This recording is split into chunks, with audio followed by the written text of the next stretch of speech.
जनवरी से मार्च तिमाही में बैंकिंग सेक्टर की किस प्रकार की ग्रोथ रहने वाली है, इस पर जरा फोकस कर लेते हैं। हमारे साथ आशीष वरुण जुड़ चुके हैं। जरा उनसे साइड से तो आशीष जैसा लगा ना आपको? मुझे ऐसा लगा कि आशीष हाँ बैठे हैं। हाँ, तो वो कभी भी हमारे कहाँ सुमित जी, कहाँ सुमित जी जो ओरिजिनली राजस्थान से हैं, और कौन है, मैं पहले भी बोल चुका, but at the cost of repetition मैं कहना चाहता हूँ कि राजस्थान में हमको बचपन में यही सिखाया जाता है, कोई भी काम करो बहुत बढ़िया प्लानिंग से करो।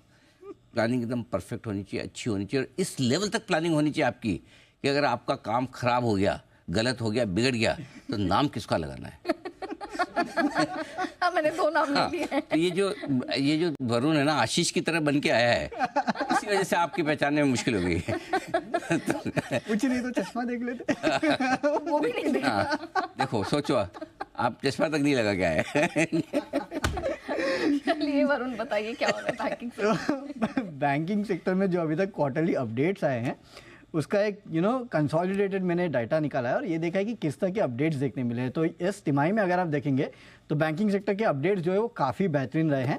नो डाउट डिपॉजिट ग्रोथ जो है वो भी काफ़ी अच्छी रही है, ग्रॉस एडवांसेस भी अच्छे रहे, और ये केवल साल दर साल नहीं, क्योंकि बैंक को ज़्यादातर साल दर साल देखा जाता है। क्वार्टर भी नंबर जो है वो काफ़ी बेहतर रहे हैं। आप सबसे पहले साल दर साल देखिए, जितने भी बैंक्स के नंबर्स अभी तक आए हैं, डिपॉजिट्स में 23% की on an average growth, CASA में करीब 18% के आसपास, और ग्रॉस एडवांसेस में करीब 22.8% के आसपास की ग्रोथ हुई है।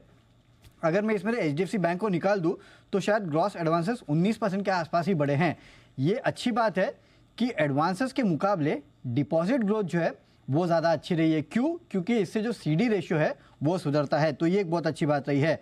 क्वार्टर भी अगर आप देखेंगे तो डिपॉजिट में 8%, कासा में 11%, ग्रॉस एडवांसेस में 6.5% के आसपास की बढ़ोतरी हुई है।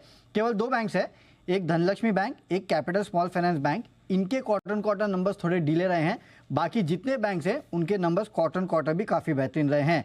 सबसे अच्छी ग्रोथ कहीं पे हुई है तो सूर्योदय small finance bank, deposit 55, gross advances 41 और कासा में 77% के आसपास की ग्रोथ। धनलक्ष्मी बैंक सबसे कमज़ोर था, जहाँ पे कुल डिपॉजिट 7%, कासा 3% और ग्रॉस एडवांसेस में 5.6% के आसपास की ग्रोथ हुई है। इनफैक्ट मैं जो डेटा देख रहा था उसमें ये जो साउथ इंडिया बेस्ड बैंक है, सारे के सारे नहीं, लेकिन अगर आप देखेंगे धनलक्ष्मी, फेडरल और साउथ इंडियन बैंक, इनके नंबर जो है ना वो थोड़े डिले रहे हैं, बाकियों के नंबर जो है काफ़ी बेहतरीन रहे हैं। जहाँ तक कासा रेशियो की बात है तो यहाँ क्वार्टर ज़्यादातर बैंक्स के कासा रेशियो में सुधार हुआ है, और सबसे ज़्यादा सुधार ईसएफ में हुआ है 377 बेसिस पॉइंट का। फेडरल बैंक कासा रेशियो गिरा है 123 बेसिस पॉइंट साल दर साल। HDFC बैंक, लेकिन बट ऑब्वियस है वहाँ पे मर्जर का इम्पैक्ट आपको ज़्यादा देखने मिला, इसके लिए गिरा है। लेकिन AU स्मॉल फाइनेंस बैंक में भी गिरा है, और सूर्योदय स्मॉल फाइनेंस बैंक, यहाँ पे अगर आप देखेंगे तो साल दर साल भी 300 बेसिस पॉइंट के आसपास की बढ़ोतरी देखने मिली है। तो बैंकिंग एज अ होल अगर आप देखेंगे तो अब तक नंबर्स काफ़ी बेहतरीन आए हैं।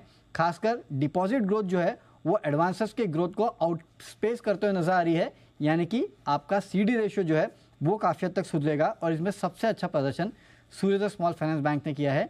थोड़ी कमजोरी साउथ बेस्ड बैंक्स में देखने मिल रही है।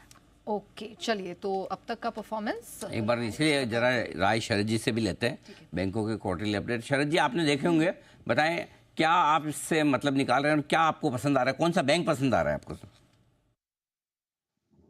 देखिए बेसिकली जो एक डर था बीच में कि डिपॉजिट्स उतने बड़े गार्नर नहीं कर पा रहे ज्यादातर बैंक्स, अब मेरे हिसाब से इस क्वार्टर के ज्यादातर नंबर्स देखने के बाद वो डर काफी हद तक निकल जाएगा। और स्ट्रैटेजिकली कुछ बड़े बैंक्स हैं जो डिपॉजिट मोबिलाइज नहीं भी कर रहे थे रेट अनसर्टेनिटी के माहौल में, अब ग्रेजुअली वो नॉर्मलाइज हो जाता है। जहां तक टॉप पिक्स का सवाल है प्राइवेट सेक्टर में, मैं अभी भी HDFC बैंक और कोटक के साथ ही जाना चाहूंगा। मुझे लगता है दोनों स्टॉक्स में काफी बड़े रिवर्सल की गुंजाइश बचती है। जिस तरीके से HDFC में मर्ज्ड एंटिटी की सिंक्रोनाइजेशन के बाद वहाँ जो रैंप अप में बेनिफिट्स मिलने हैं वो क्रॉस सेल्स में वगैरह में, वो आने वाले समय में विजिबल होना चाहिए। जैसे जैसे विजिबल होता है मुझे लगता है वहाँ काफी स्ट्रॉन्ग एक रिकवरी हो सकती है। इनिशियली आप 1850-1900 रुपए के लक्ष्य लेके चलें।